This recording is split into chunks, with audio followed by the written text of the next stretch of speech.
नमस्कार दोस्तों। आपने कई बार सुना होगा कि इक्विटी में कब निवेश करें, कैसे करें, कितना करें, समझ में नहीं आ रहा है। इन्वेस्ट करते हैं तो मार्केट गिर जाता है, विड्रॉ करते हैं तो मार्केट बढ़ जाता है। तो कब विड्रॉ करें, कितना इन्वेस्ट करें, कैसे प्रॉफिट बुकिंग करें? अगर ये सारे सवाल आपके मन में भी है तो उसके कुछ हद तक जवाब आपको इस वीडियो में से मिल सकते हैं। इस वीडियो को आखिरी तक देखिएगा। बट उससे पहले शुरुआत करूं उससे पहले एक छोटा सा डिस्क्लेमर देना चाहूंगा। ये वीडियो का जो पर्पस है वो प्योरली एजुकेशनल वीडियो है। यहाँ पे हम कहीं पे भी आपको कोई पर्टिकुलर कंपनी या स्कीम के बारे में अगर बोल भी रहे तो कुछ एग्जांपल समझाने के लिए बोल रहे हैं। उसको पर्सनली सूटेबल स्कीम या एडवाइस मानना मत। उसके लिए हमेशा एक्सपर्ट की सलाह लेना बिफोर यू स्टार्ट इन्वेस्टिंग। तो चलिए शुरुआत करते हैं इस सेशन की। आज का जो टॉपिक है उसका नाम है एसेट एलोकेशन। एसेट एलोकेशन यानी कि क्या? Don't put all eggs into one basket. ये आपने बहुत बार सुना होगा। अगर आपने सुना है एसेट एलोकेशन या तो ये कहावत सुना है don't put all eggs into one basket, then please let me know through chat box. अच्छा, इसका मतलब क्या है कि सारा इन्वेस्टमेंट एक जगह पे नहीं होना चाहिए। राइट? बांट के रखो, थोड़ा इधर भी करो, लाइक थोड़ा सेफ्टी वाली जगह पे भी करो, थोड़ा मार्केट में जहां पे रिस्क ज्यादा है मगर रिटर्न ज्यादा मिलने की संभावना है वहां पे भी करो। तो बात तो सही है, आपका पोर्टफोलियो डाइवर्सिफाइड होना चाहिए, इक्विटी भी होना चाहिए, डेट भी होना चाहिए। बट द क्वेश्चन इज कितना होना चाहिए और वो प्रोसेस को फॉलो कैसे करें, आइडियल एसेट एलोकेशन को डिसाइड कैसे करें। इस वीडियो के एंड तक काफी सारा आपको इस पर्टिकुलर टॉपिक के बारे में जानने को डेफिनेटली मिलेगा। बट अगर आपने अब तक लाइक शुरुआत करूं उससे पहले अगर आपने अब तक वीडियो को चैनल को सब्सक्राइब नहीं किया है तो प्लीज चैनल को सब्सक्राइब कर दीजिए, बेल आइकन को क्लिक कर दीजिए ताकि हमारे आने वाले जितने भी वीडियोस है उसको नोटिफिकेशंस आपको रेगुलरली मिलते रहे। तो सबसे पहले तो चलिए थियरी समझ लेते हैं, बाद में तुरंत ही प्रैक्टिकल पे जाएंगे। थियरी क्या कहती है? एसेट एलोकेशन का जो प्रोसेस है उसमें आपको तीन चीजें करनी है। सबसे पहले तो आपको डिसाइड करना है कि मेरा कितना पैसा इक्विटी में जाना चाहिए, कितना डेट में जाना चाहिए। अब उसके पीछे काफी सारे पैरामीटर्स है, उसमें से कुछ महत्वपूर्ण पैरामीटर्स इस वीडियो के एंड में मैं डिस्कस करने वाला हूं, अंत तक रहिएगा। दूसरा होता है कि एक बार आपने इन्वेस्ट कर दिया थोड़ा डेट में, थोड़ा इक्विटी में, एक बार डिसीजन ले लिया कि चलो मैं 60% इक्विटी कर रहा हूँ, 40% डेट, या 50-50 या तो 40-60 वट एवर, वो डिसाइड कर लिया, इन्वेस्ट कर दिया। उसके बाद रिव्यू करो। रिव्यू आने के हर 6 महीने में या तो हर साल में एटलीस्ट एक बार बैठ के पोर्टफोलियो को देखो कि आपने जो डिसाइड किया था एलोकेशन आज का जो करंट मार्केट वैल्यू उसके हिसाब से वो सेम है कि नहीं। अगर नहीं है तो तीसरा स्टेप करो, पोर्टफोलियो को रिबैलेंस करो। अब ये थोड़ा टेक्निकल हो रहा है आप में से कुछ लोगों के लिए। अगर फाइनेंस आपका बैकग्राउंड नहीं है तो आपको लगेगा अरे यार ये क्या टेक्निकल बातें चालू कर दीजिए गिर भाई।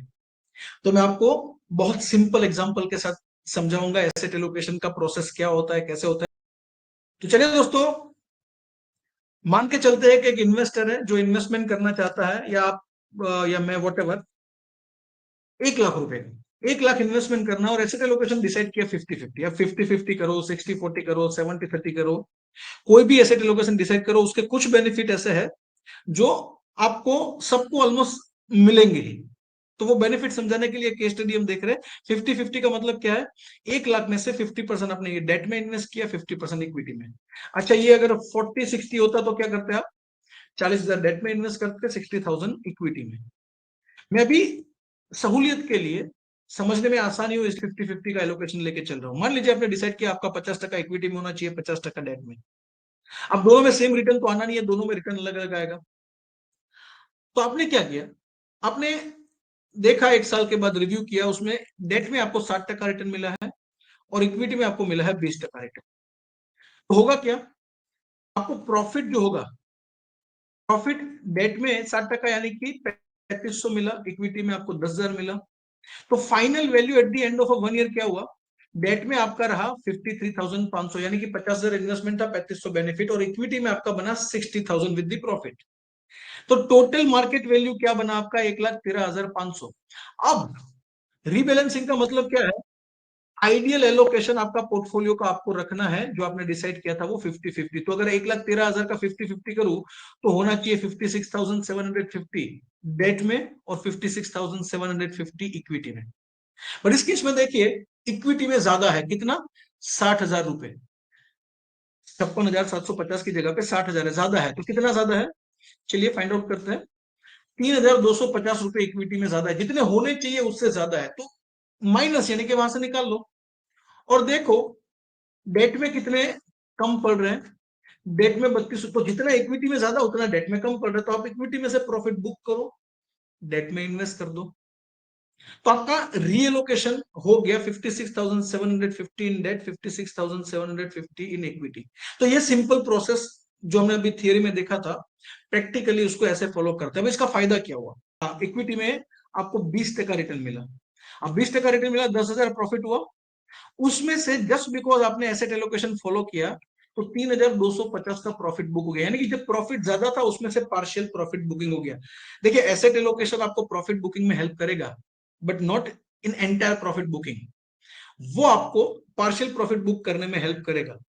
अब नेक्स्ट ईयर मान लीजिए, अब यही प्रोसेस हम वापस रन करते हैं। नेक्स्ट ईयर आपका इन्वेस्टमेंट हुआ 1,13,500, इसमें से 50% आपका डेट में है, 50% इक्विटी में, बिकॉज आपने रीबैलेंस कर दिया था। अब नेक्स्ट ईयर मान लीजिए डेट में 60% रिटर्न मिला, इक्विटी में -20% रिटर्न मिला, तो होगा क्या, आपका डेट में 60% रिटर्न मिला 56,750 पे, तो आपका प्रॉफिट मिला के डेट में वैल्यू हो गया 60,722।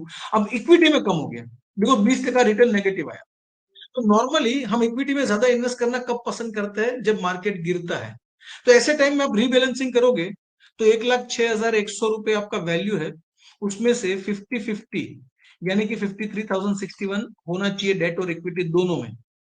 अब डेट में ज्यादा है तो उसमें से पैसा विड्रॉ करो, और इक्विटी में कम है तो उसमें इन्वेस्ट करो। तो ये हुआ क्या, जब मार्केट गिरा तब आपका ऑटोमेटिकली इक्विटी में इन्वेस्टमेंट ज्यादा हुआ, जब मार्केट ऊपर गया तब आपका इक्विटी में से पार्शियल प्रॉफिट बुक हुआ। अगर आप इसको रेगुलरली फॉलो करोगे अगले 10 साल तक, हर 6 महीने में बैठ के एक बार एसेट एलोकेशन चेक किया, या एटलीस्ट साल में एक बार बैठ के किया, तो आपका धीरे धीरे लॉजिकल वे में प्रॉफिट भी बुक होगा चढ़ते हुए मार्केट में, और जब मार्केट नीचे आएगा उस टाइम पे आपका इन्वेस्टमेंट ज्यादा भी होगा। नॉर्मल इक्विटी में होता क्या है, हम सब जानते हैं बाय लो सेल हाई, ये ज्ञान तो हम सबको है, बट ज्यादातर लोग करते हैं इससे उल्टा। लोग क्या करते हैं, लो जब मार्केट होता है गिरता है तब डर की वजह से बेचते, और मार्केट जब ऊपर जाता है तब लालच के चक्कर में खरीदते हैं।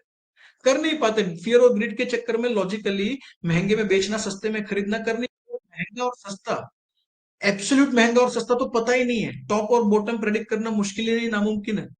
बट स्टैगर्ड मैनर में धीरे धीरे, जैसे जैसे आपका मार्केट ऊपर जा रहा है धीरे धीरे प्रॉफिट बुक हो रहा है, और जैसे जैसे जब जब मार्केट नीचे जा रहा है इक्विटी में आपका धीरे धीरे इक्विटी एलोकेशन बढ़ रहा है। So that's a logical way of managing the port, और वो पॉसिबल है एसेट एलोकेशन को फॉलो करके। और आज जो हमने स्ट्रेटेजी अभी एग्जांपल में डिस्कस किया ना, उसको कहते हैं फिक्स एसेट एलोकेशन, जहां पे आप एसेट एलोकेशन पहले डिसाइड कर ले दो 50-50। वो इन्वेस्टर स्पेसिफिक है, इन्वेस्टर स्पेसिफिक डिसाइड किया, उसके बाद उसको फॉलो करते हैं, रीबैलेंस करते टाइम उसी रेशियो को आप मेंटेन करते हो। और भी एसेट एलोकेशन के प्रकार है, टेक्टिकल एसेट एलोकेशन, राइट, वगैरह, उसको हम अलग से एक वीडियो में देखेंगे। बट अब सवाल ये आएगा, थियरी तो समझ में आ गया, but practically asset allocation decide कैसे करें, राइट। एसेट एलोकेशन में इक्विटी में कितना होना चाहिए, डेट में कितना होना चाहिए, ये डिसाइड कैसे करें। तो दोस्तों, नॉर्मली इक्विटी में ज्यादा इन्वेस्टमेंट किसको करना चाहिए, जो ज्यादा रिस्क ले सकता है। किसको कम इन्वेस्टमेंट करना चाहिए, जो ज्यादा रिस्क नहीं ले सकता है। तो आइडियली नॉर्मली आपको पहले तो डिसाइड करना चाहिए कि आप कौन सी कैटेगरी में आ रहे हो। तो ब्रॉडली हम यू नो 5 कैटेगरी में डिवाइड कर सकते हैं: very aggressive investor, moderate investor, low risk, और वेरी लो रिस्क, राइट। उसके लिए please talk to your financial adviser और your mutual fund distributor, they can help you. They I am sure they will have a readymade questionnaire, जिसको आप fill up करोगे तो आपको मोटा मोटा आइडिया आ जाएगा आप इस कौन सी कैटेगरी में फॉलो करते हो। और वेरी एग्रेसिव है तो आपने ज्यादा इक्विटी एलोकेशन ले लिया, एग्रेसिव है तो आपने वेरी एग्रेसिव के मुकाबले थोड़ा कम ले लिया, अगर मॉडरेट है तो 50-50 कर दिया। अब ये रिस्क प्रोफाइलिंग जो होता है ना, उसका जो क्वेश्चन डिसाइड होता है ना, उसके पीछे का बेसिस क्या होता है। तो डिसाइड करने में जो क्वेश्चन बनता है ना, उसके अंदर मोटा मोटा एक तो आपका एज फैक्टर देखते हैं। एज फैक्टर यानी कि अगर कम एज है तो हम ये मान के चल सकते हैं कि मेरे पास समय काफी लंबा है तो मैं ज्यादा इक्विटी इन्वेस्ट कर सकता हूँ, बिकॉज इक्विटी जितने लंबे समय तक इन्वेस्ट करोगे उतना आपका रिस्क कम होता है। Age factor is one criteria. कुछ लोग ये भी कहते हैं थंब रूल, कि आपका 100 माइनस आपका एज कर दो, उतना इक्विटी होना चाहिए। नहीं कि अगर आप 25 साल के हो तो 100 माइनस 25, 75% इक्विटी कर दो। ये थंब रूल आप कई जगह पे गूगल में देखोगे। बाय द वे, मैं इस थंब रूल से एग्री नहीं करता हूं। क्यों? बिकॉज सिर्फ इस थंब रूल पे एसेट एलोकेशन डिसाइड करोगे तो सबसे बड़ा गलती क्या होगा, उसके हिसाब से तो वॉरेन बफे का आज 100% डेट होना चाहिए, लाइक 10% से ज्यादा इक्विटी होना ही नहीं चाहिए। वो तो 90s में है। तो age is one of the criteria but not the only criteria. इसके अलावा भी चीजें देखनी पड़ेगी। कौन सी चीजें देखनी पड़ेगी? आपका स्वभाव। देखो, आपका एज मान लीजिए 25 है, अपने पोर्टफोलियो के साथ बैठ नहीं पा रहे हो, आप वो लॉस देख के इतने घबरा जाते हो कि आप बेच देते हो, पैनिक में सेल कर देते हो, राइट। तो आपको इक्विटी कम लेना, भले आपकी एज कम है फिर भी आपको इक्विटी कम लेना चाहिए। तो ट्रू टेस्ट आपकी रिस्क एपेटाइट जो है ना, उसकी ट्रू टेस्ट, आप हाई रिस्क ले सकते हो या नहीं ले सकते हो, उसका सही टेस्ट कब पता है, जब मार्केट गिरता है। तो अब अपने आपको पूछो, 2020 में जब मार्केट गिरा था, 2020 में जब पेंडेमिक में मार्केट गिरा था, उस टाइम पे आपने क्या किया था? अगर उस टाइम पे आपने एग्रेसिवली पैसा इन्वेस्ट किया था, मतलब आप एग्रेसिव है तो वेरी एग्रेसिव कैटेगरी के इन्वेस्टर हो।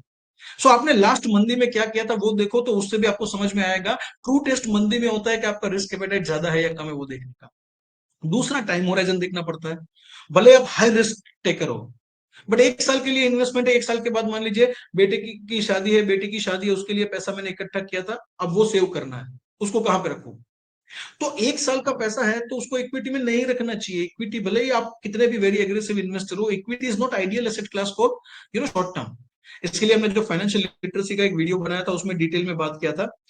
इक्विटी में शॉर्ट टर्म लाइक इन्वेस्टमेंट की जब बात आती है, तब शॉर्ट टर्म होराइजन किसको कहते हैं, मीडियम टर्म किसको कहते हैं, लॉन्ग टर्म किसको कहते हैं। अब according to up to 3 years of investment अगर है ना, तो इक्विटी से कम एलोकेशन, या तो नहीं भी होगा तो भी चलेगा इन्वेस्टमेंट।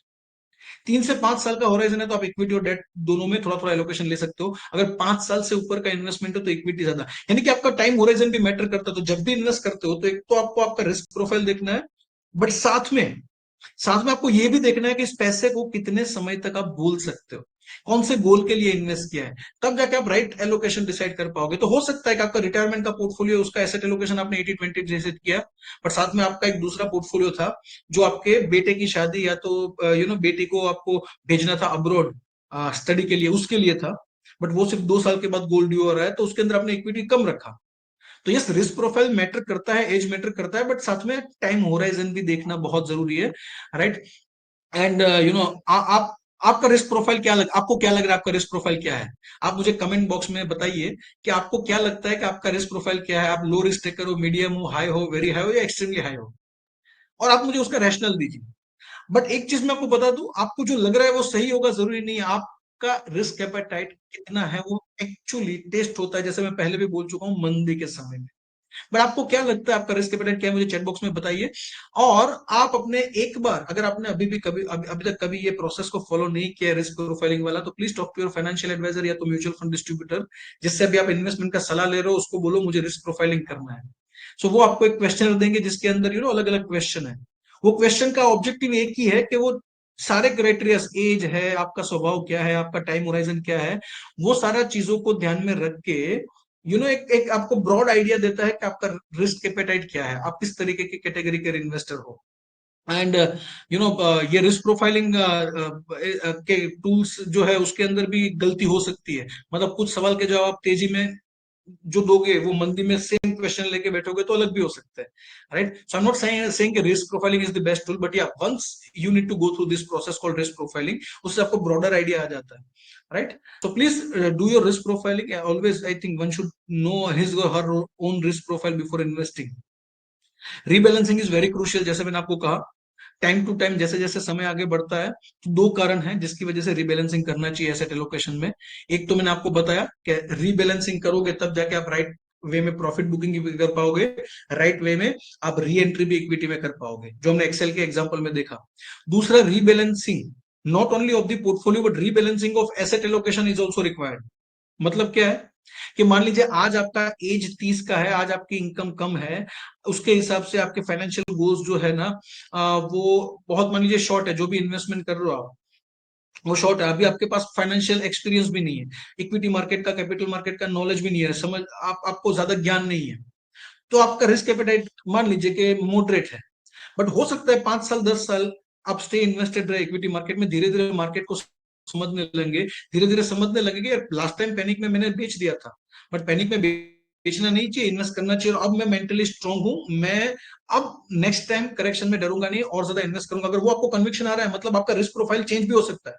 नॉर्मली जब रीबैलेंसिंग की बात आती है तो थियरी में, बुक में यही सिखाया जाता है कि भाई 1 साल में बैठ के देखो जो आपने डिसाइड किया था वो एसेट एलोकेशन है कि नहीं, अदरवाइज इक्विटी टू डेट या डेट टू इक्विटी रीबैलेंस करो।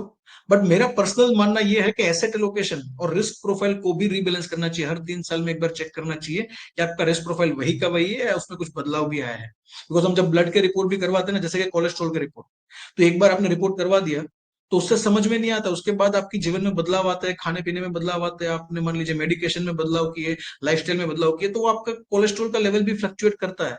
तो कैसे हम कहते हैं, डॉक्टर्स कहते हैं जिसको भी कोलेस्ट्रॉल का बीमारी है 3 महीने में या 6 महीने एक बार रिपोर्ट करवा ले। तो ऐसे ही मैं लोगों को कहता हूँ कि आपका रिस्क प्रोफाइलिंग का जो क्वेश्चन है कि भाई आप कौन सी कैटेगरी में फॉल होते हो, वो भी एटलीस्ट 3-4 साल में एक बार अपने फाइनेंशियल एडवाइजर से बैठ के वापस डिस्कस कर ले। It would be fun, definitely it would be fun, right? So finally, I would like to just emphasize on the point, always follow asset allocation. Asset allocation follow कर रहे हो तो आपको मार्केट टाइमिंग करने की जरूरत नहीं है। अच्छे लॉजिकल वे में आपने एसेट एलोकेशन किया है तो आपका पोर्टफोलियो कम रिस्क के साथ, कम वॉलेटिलिटी के साथ लॉन्ग टर्म में आपको एसेट, दोनों एसेट क्लास डेट और इक्विटी दोनों का बेनिफिट दे सकता है। तो वीडियो अगर अच्छा लगा हो तो प्लीज कमेंट जरूर करिएगा और अपने दोस्तों के साथ शेयर जरूर करिएगा। मिलेंगे जल्दी दूसरे नए वीडियो के अंदर, तब तक के लिए बाय बाय। फाइनल इतना ही कहना चाहूंगा, mutual fund investments are subject to market risk, read all scheme related documents carefully.